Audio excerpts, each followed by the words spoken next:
Hello and welcome to the Experience Lounge podcast, episode 29. Like we said last week, we are one more away from our big 3-0.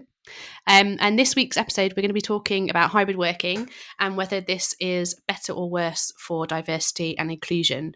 But before we get into the topic, Sasha, how have you been? I am doing good. I am okay. What is there to update? I feel like it's been so long since we've recorded a podcast episode. I'm nervous to be back, honestly. I feel like it's my first day of work, you know, when you're nervous. That's how I feel. But no, I'm doing good. What is there for me to update you on? My other half went away. He went on a trip to Hawaii. That was very exciting for him. I spent the entire week doing not a lot, obviously, apart from work. But that was also almost like a holiday for me. You know, when you just, as an introvert, which I am, it was actually really nice. Yeah, I'm an introvert. Do you not think so? No way. No. But people say that about me. Like they, I think in a work context, people think I'm not, but I so am. Like there's nothing for me better than curling up with a good book at the end of the day. Yeah, absolutely. And being on my own and just loving it. So I enjoyed that. What else is there going on? I've got some big deadlines with work at the moment, but really interesting ones, which is good. And what else have I been up to? My goodness, other than being sick, terribly sick, I'm actually doing okay. That's about it. There's really nothing else for me to update you guys on. I'm just trying to think, are there any good Netflix series that I can plug here that I've watched? Go on. So Love is Blind, we finished that. And actually somebody even messaged me on LinkedIn and said, I'm now watching that because you mentioned it on the podcast. I was like, yes, you're my people. The Ultimatum, I haven't started watching that. Have you? I watched the whole thing. And honestly, it was just I felt stupid finishing it. Like genuinely, I just feel like I had regressed. And oh dear, it was just so terrible. And also, you'll get this, I felt so old watching it. Everyone on there was like 20, 22. I've heard this, and I'm like, also, why not be getting married? No. So would not recommend. But I did watch on Disney the Theranos drama, the one with Amanda Seyfried in it that is playing Elizabeth Holmes. Brilliant. So good. Watched it over the weekend. Would absolutely recommend. It's just so fascinating kind of seeing how she turned Theranos into that alongside a few other people. So anyway, I am waffling way too much. Laura, how are you? Give us a house update. House update, I feel like is so close to getting there. So this week, coming week, so it's Easter Monday here that we're recording, hence my couch attire. Because it's public holiday in the UK. I know it isn't in Singapore. I have to clarify that. We will exchange this week and then complete next Friday and get the keys. It's like, so exciting. So for those that are sort of regular listeners, you'll know that means that I've lived with my in-laws for 7 months. 7 months. I have PTSD for you. I'm really struggling for you. So cannot wait for you to complete and get your keys and get out there. I'm excited.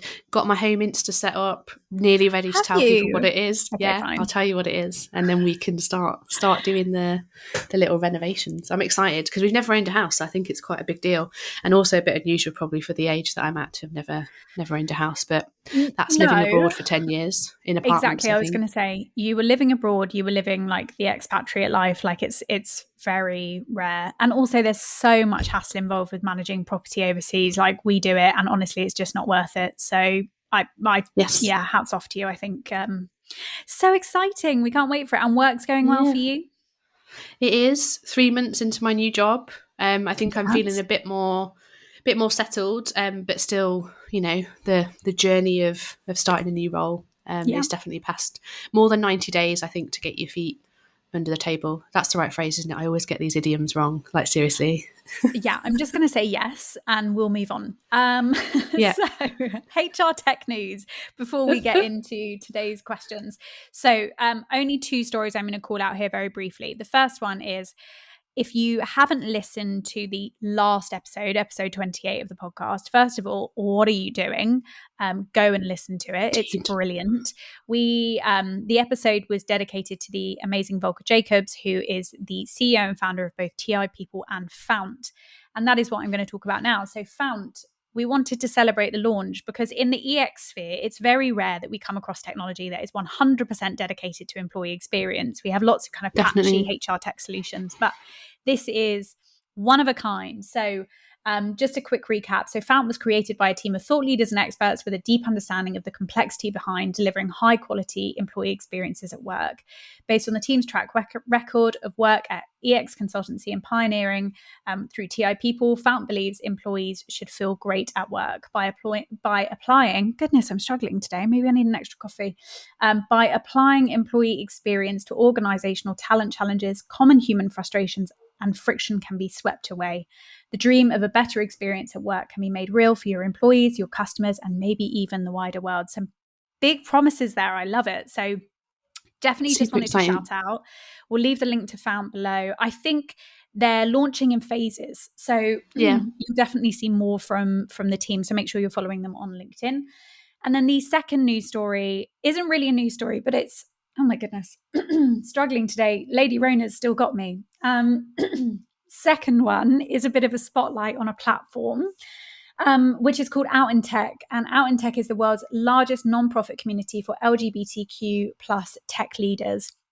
And so this platform, which again, we will link in the show notes, is all about creating opportunities for the LGBTQ plus community and connecting employers and employees together as well. So if you are in the talent sphere, in the tech space, definitely go and check this out because you can partner with them to start tapping into some amazing talent and really getting involved with their events and sponsoring them, or maybe being a corporate donor as well. So absolutely just wanted to shout out to them today. So those are our two stories. I appear to have caught COVID again and recovered all in the last 5 minutes. So Laura, over to you.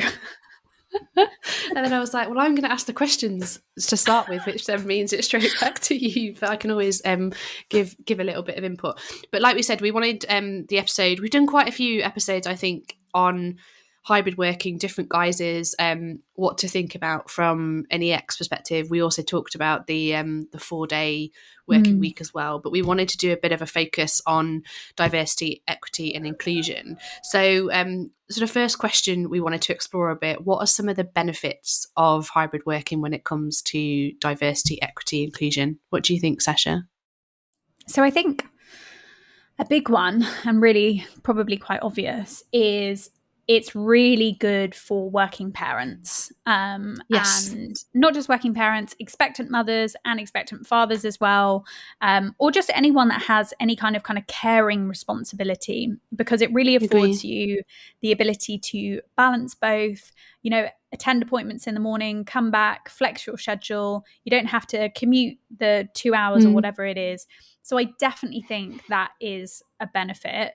And certainly I think we're seeing a lot of the research and a lot of the writing around hybrid working and diversity. This is a real benefit. I recently did some research with a client of mine as we were updating the parental leave policy. And one of the questions I asked for a lot of women, goodness, COVID's coming back. Laura, you take over. So I don't know the exact research, obviously, that you were looking at, but I guess to build on your point around those that have care and responsibilities, and actually, I think sometimes it's also for organisations to be mindful of. It's not just people that have care and responsibilities that might want some of that flexibility. Yeah. But I think it is that ability to flex your day around whatever needs that you might have. And I do think, even from sort of personal experience, the days that I do work from home does mean I can do nursery pickup or drop off, and you can maybe then, if I take a bit of a lunch break, I'll also then get to see my son. And I think some of that ability to flex is really key. And when we then talk about opening up to a broader talent pool, I think historically, when sort of pre-COVID, when lots of organisations still kind of worked in that model of everybody goes into the office 9 to 5, that sort of wrap around commute around everything, that would have been challenging for those that had to, for example, get to a nursery or a school pickup, especially where some nurseries, they charge like £1 a minute if you're late. So that sort of pressure, what? I think. Yeah. £1 a minute? Yeah, that sort of pressure. And even actually, again, sort of slight digress, but the nursery that we're about to put my son into, when we move house in a couple of weeks, that charges, if you're past 6 p.m, £15 between 6 p.m and 6:15. So the sort of financial penalty of Oh being my late God. then just means people, I think, felt that kind of rush. And it was typically, as we've seen with a lot of research in terms of women being more adversely impacted by the pandemic, because they often take the brunt of care and responsibilities. Same thing, that it would be women that perhaps, if you're having to commute, for example, across London, you might have had to leave at like 4:30 in order to not get the charge at 6 p.m, right? So I think what sort of hybrid working has enabled is that ability to flex. And I think the other thing, which again is something that I'm personally finding, I think is sort of working really well with my own team, is the time spent together then in person just becomes much more purposeful and meaningful, because we're deliberately really trying to focus on what is the work that has to be done and what's the best way in which that work needs to be done. So if, for example, I'm going to spend a whole day on a series of video calls with, Singapore, with colleagues in India, different geographies across the sort of footprint where I work, that's not a great use of time if I go and do that in the office, because actually generally my internet connection is better at home, and you can do those sort of meetings quite easily from home. Similarly, I think if you have focused work to do, I personally think that's easier to do at home, less distractions. You've got often a dedicated sort of office space, but it's the kind of coming together for collaboration, connection is I think is some of the stuff around why that kind of hybrid stuff of face to face then does really work. Yeah, it makes it feel more special. I think what I was trying to say before I caught COVID for the 5th time on this call was I did some research with a client of mine, and we spoke, around paternity leave, parental leave generally, and asking, how has the last 2 years been for you as you've gone on leave and then you've come back and you've been able to work remotely or in a hybrid fashion. And it was number one most amazing benefit, because for new parents, meant women didn't have to pump in the office. They could pump at home or breastfeed, during their breaks. They didn't have to worry about that. And on the flip side, secondary caregivers, partners, they were able to support their other halves better and kind of be around and be more present for things like bath times in the evening or those kind of things. So it's really good to hear from the employee voice perspective as well that that is a real benefit, particularly for those. But as you say, it's not just for those with caring responsibilities, it's also the flexibility to go to the gym, which is going to have benefits for your mental health and your physical health. It's being able to go and squeeze in the doctor's appointment or nip to the shop and get your shopping over your lunchtime. Exactly. All of those things make a difference, right? Yeah, definitely. So I think what it does is it opens up, on the plus side, it opens up, I think, opportunity for that broader, diverse talent pool, because those individuals that perhaps previously might not have been able to work flexibly because it was going into the office 9 to 5, long commutes, it wouldn't have worked with other things in their life. That's I think the positive. I think one of the challenges though, which is starting to be kind of more documented, is around proximity bias. And it is, I think organizations have to be really cognizant and sort of mindful when they're thinking about how to implement hybrid working and policies and sort of guidelines that you would give to people leaders and employees, that we don't almost, I'm going to say in sort of inverted commas, but forget about those that perhaps do work more days from home when it might come to promotion opportunities or it comes to reward and recognition. And I think that's one of the biggest challenges, and that I think sometimes also will play out from a gender diversity and kind of equity perspective, because again, typically, not always, but typically women will sort of bear the brunt of caring responsibilities, as we've said, so therefore may work more days a week from home in that sort of hybrid model than perhaps some of their male counterparts. Yeah. And so what it can't be is if leaders are thinking about, who's the person that I would put forward for promotion this year, it can't be, it's going to be this person because they were in the office 4 days a week, whereas this person was actually, I only saw them, a couple of times a month type scenario. So I think the sort of proximity bias is something that organizations really need to think about. What's your view though on how they could maybe tackle that sort of that challenge, do you think? So I want to first start out by saying, like, also from a proximity bias perspective, not just, typically what we're seeing a lot in a lot of the literature around women who are looking after families at home. But also, we need to think of other kind of vulnerable employee groups still, as much as in the UK, maybe not. COVID does exist everywhere else. And so, when you've got people that are maybe immune compromised or, pregnant employees, or even the partners of pregnant employees who don't want to put themselves at risk of bringing COVID home or, something like that, those are also people that will be impacted by that proximity bias. And I think sadly we're seeing it play out already, and I'm sad to say we almost have to wait for the data in kind of 9 months, a year's time to see of the organizations that are able to track who's in and out of the office, plus if they had a solution that looked at kind of those relational analytics factors like emails and regular touch points and calls, can we see a correlation between compensation increases or promotion opportunities and attendance at the office.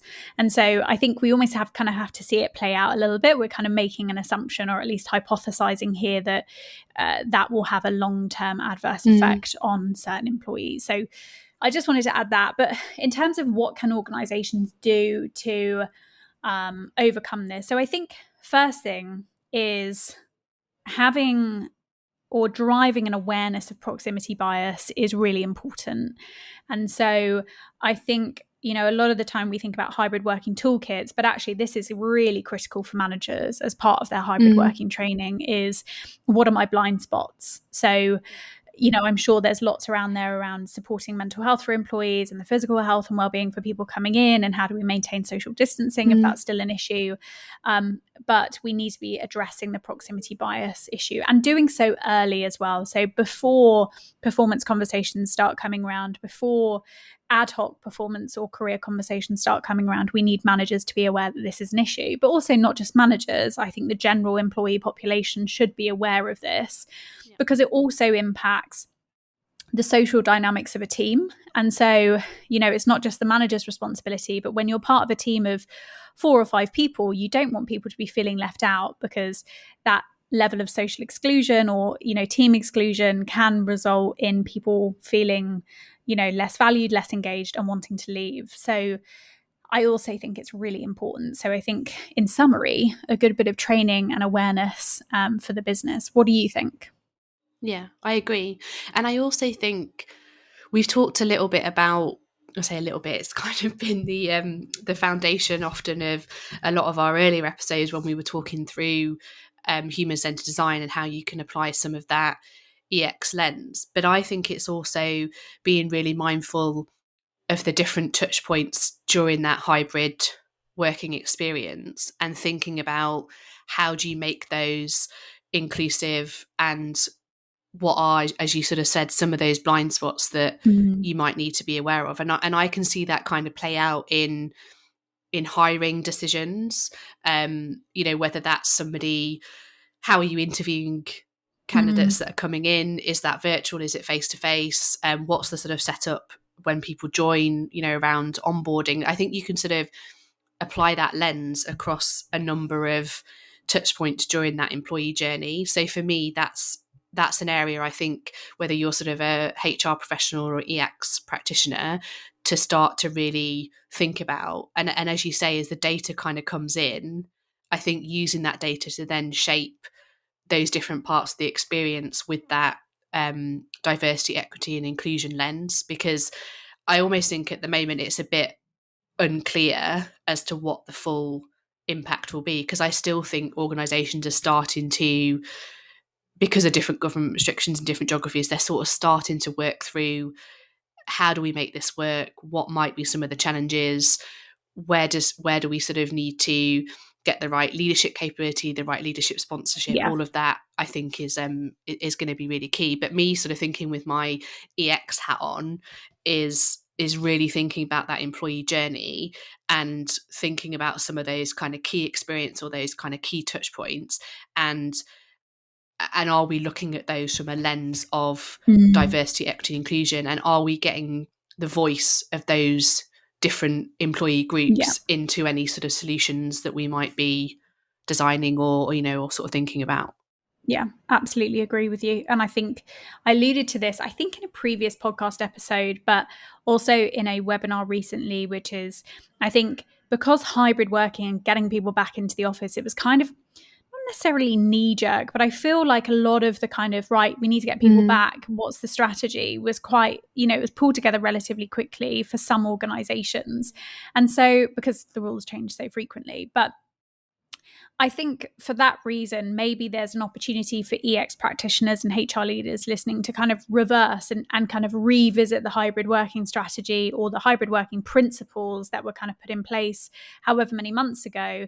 As you say, using that human-centered design view and saying, okay, let's go and get some feedback on this, or like, let's test this with, certain employee population and see what feedback we get and how we need to evolve this. Because I do think when the hybrid working topic came out, we were all talking about, how do we get desk booking right and how do we get communication right? None of us were talking about proximity bias and the impact it's going to have on performance. And so the conversation has evolved, and rightly so, to include these kind of really important diversity, equity, and inclusion topics. And so I think with that in mind, we need to have this constant cycle of review on that hybrid working strategy, which I'm sure a lot of organizations, or I would expect a lot of organizations, already do, right?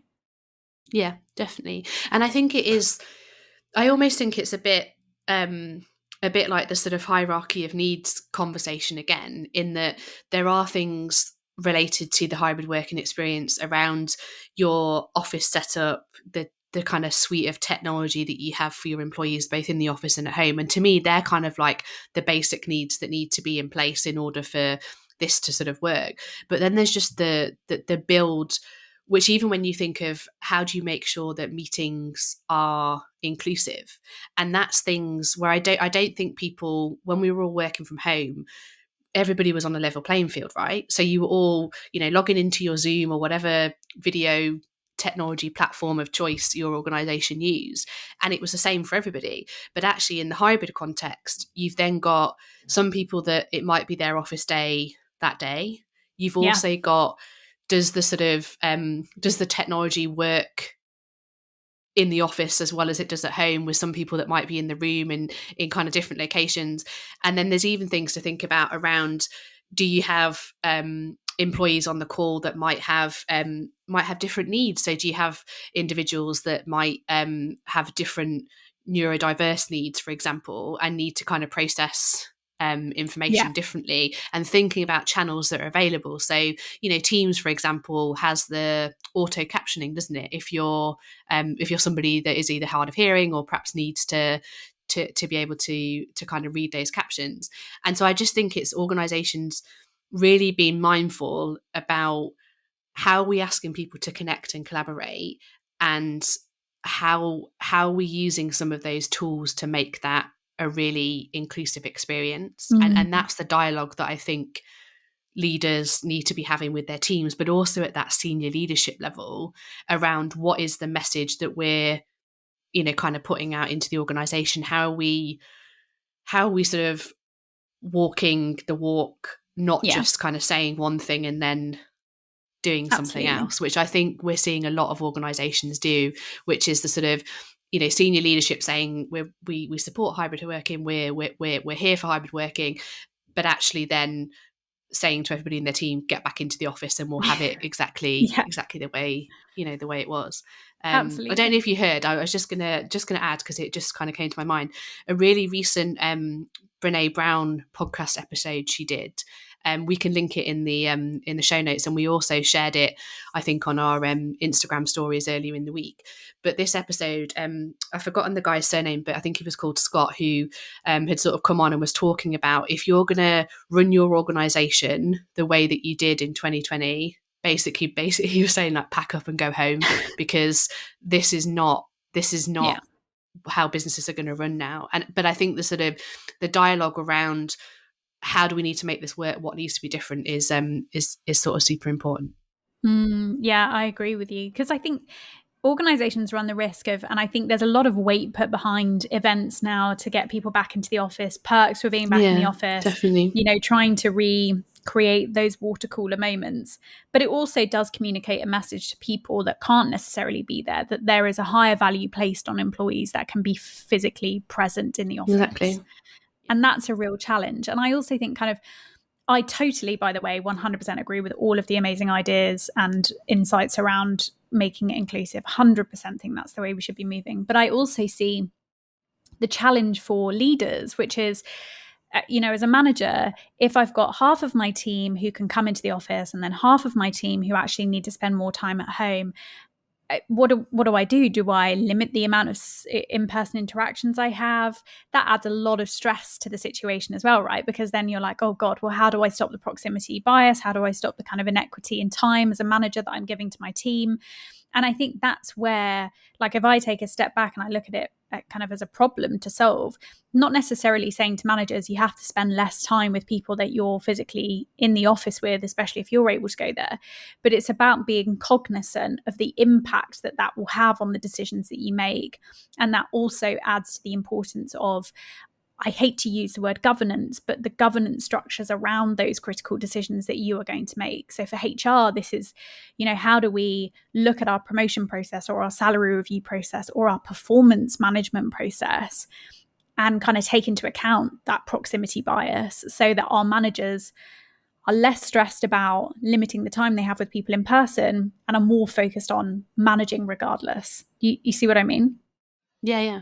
And I think the other thing is, leaders, whether you're sort of leading small teams or you're, leading teams of teams, sort of leaders of leaders, I think there's a acknowledging that this is new, and actually we don't have all the answers, and we're trying to work through, because this is a new way of working. So I think that point that I was making before about saying you might go back to how it was, it is not the right approach, because it's never going to be like that, nor should it be. But we need leaders to be vulnerable. We need leaders to be thinking, even sitting down at the end of a week and saying, of the meetings that I've had, or the direct reports that I've had in my team, is that an equitable experience that they've all had? And I've even done things like that myself, where I've thought, have I met each of them for lunch? Like, even something as simple like that, but just making sure that actually it is fair.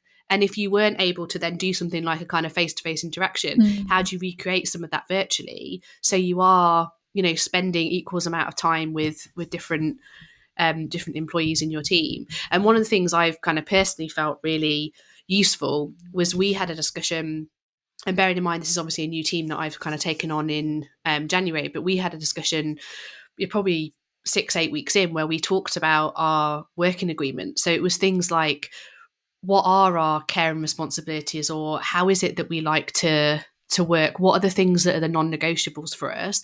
And then we also talked about, if we are going to try and get together face to face, what type of work is it that we would be coming together to get to face to face for? But also then saying, what days do we think we could commit to all be in the office if everybody's able to make it in? And I think discussing that and almost setting those boundaries is one of the things that I think is really important. And we need to be equipping leaders to be able to have some of those conversations, I think, to sort of say, how do you make this work, and what are the things that you need to be kind of conscious of and mindful of, to make sure that it is a sort of inclusive experience for everybody. Absolutely agree. Totally agree. And I think this also just kind of emphasizes, and I think we touched on this before, it is so important that managers know their people at a deeper level than in 2020. To know, what are your home priorities? What days can't you make? That requires a level of connection between a manager and an employee that some managers might need training for, some will feel automatically super comfortable with. But I think that's ultimately what it boils down to is, good people managers with amazing people skills will be the key to retention and making hybrid working work. Definitely. And so we touched upon this a little bit earlier on in the episode, but what role do you think employee experience and sort of EX practitioners, EX design play in the evolution of hybrid working strategies so we can really get this right? So I definitely think, to emphasize the point I raised before, start bringing people back, start revisiting the hybrid working strategy and principles conversation, and get into a habit of doing it regularly as well. I feel like the mood, the vibe changes constantly and people's needs change constantly. So this needs to be like a cyclical thing, quarterly at a minimum, that we're getting back together with key stakeholders to say what's working, what's not, what more do our people leaders and people need. So I would say that, for one, is be the champion of the review of hybrid working. And if you're not directly responsible for diversity, equity and inclusion, make sure you're building that network and you've got the right people around the table to help you make those decisions. That would be my first one. What about you? So I think where this is an option, and we've had a couple of episodes, like a really early episode was with Panelit, who talked about their organisation network analysis platform. But I think if you're an organisation that does have the option to bring that kind of data insight and that kind of technology in, that to me is one of the key enablers, because the data that you get is so rich around the working practices in that hybrid working context. And you would be able to see things like the number of hours that people are spending in meetings. Are they in meetings with, their direct line manager, the line manager above? You'd be able to see things like where cliques might be forming, or where people are perhaps working, really long hours. And also what I think is really insightful is comparing data from those that might be more office-based or in the office more frequently versus those working from home. So I think if you are able to bring in, and there's lots of obviously different providers that do offer that, but if you're able to bring that in, that sort of ability to get that data is incredibly rich, I think, and insightful. So that would be another kind of big recommendation from my perspective, I think. What else do you think? I absolutely agree. My dog agrees as well. I'm not sure if you I heard him while you were talking. Yeah, he was like, "Yeah, Laura, 100% agree." Yeah, good point. Yeah, definitely. And actually, to add to that, I don't think that data is just relevant for hybrid policy. I also think that data needs to start going into diversity reports and metrics. Definitely. And so there's a really interesting, I'll link it, HBR article that talks about the two different types of data. Kind of, you've got body count data. Here's the number of women that we have in the organization and other minority groups. But then you've got kind of that process data, which is of that number, this number got promoted. And then I think the layer down from there is almost interaction data, where we're saying of, the 50% of women, X number are present in the office, and as a result of that, X number present in the office were 35% more likely to get promoted. I think that's also like the level of diversity analytics we'll get to.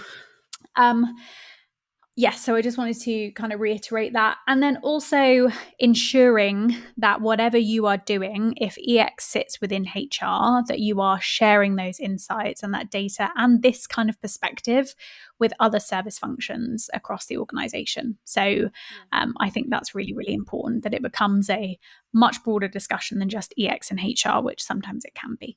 That's it. Yeah, I was going to say, I think that's a big point around thinking about the experience end to end, right? Which we've talked a lot, I think often is perhaps looked from a HR lens, but thinking about who are your other partners and sort of service providers, like you said, whether that's, technology, property, finance, etc. I think that's a really good point. I feel like we could talk about this topic for hours. And like you said, I think it is one that is going to evolve, and it's something that I think we sort of we'll probably revisit actually and sort of stay close to. So if you were going to kind of summarize your one kind of takeaway for our listeners, what would it be, Sasha? Putting you on the spot. God, yeah, this was not a question that I This was prepared not for. a question. Oh goodness, I think I'm gonna half steal. Actually, no, this is going to be a prediction and a recommendation. Half stealing your point. Get ahead of the curve and make sure you are investing in hybrid working analytics this year that you can use for your employee experience design activities. What about you? I was going to say, actually, keep it simple, because I think this is a topic in the sense of it's sort of multifaceted. It has lots of layers to it. And actually, I think what we're saying at the core is we need our people leaders to be more cognizant and mindful. So when I say keep it simple, I think it is applying that lens. So as if you're HR or EX practitioners, it would be, is it starting with some simple guidance for people leaders as the sort of, starting point. So I think that would be my kind of my one tip is, do you focus on just starting to have the dialogue and the conversation, I think is the key thing, and go from there. I think even starting the conversation is a good starting point, right? Agreed, 100%. So 2 ends of the spectrum there. One is like, get all the money, shoot and pour money at it. You go. And then on the opposite side, more practical advice, which I think is absolutely necessary. So yeah, no, we could definitely talk about this for hours and hours and hours. So let's see. We could. And I think well done to us. We both are recovering from COVID. You more frequently than me, but even actually I found talking that time I'm a bit out of breath, which I think just shows like some of the sort of lasting effects. So if you have tuned in and listened for the full episode, thank you so much for listening. We've got some exciting speakers from across the globe, which is given our respective locations of the UK, Singapore. We've got guests coming from the US and Australia, which is going to make it super exciting in the next few weeks from a time zone perspective. But thank you for tuning in. As always, do like, rate, subscribe to both our podcast channels on Spotify or whatever platform it is that you listen to your podcast, and YouTube if watching us on video is also something that you want to do. And again, we're also on Insta at the Experience Lounge podcast, and we have a LinkedIn page with the same name as well, so go and check it out. Thanks everyone, speak soon. Thanks everyone, bye.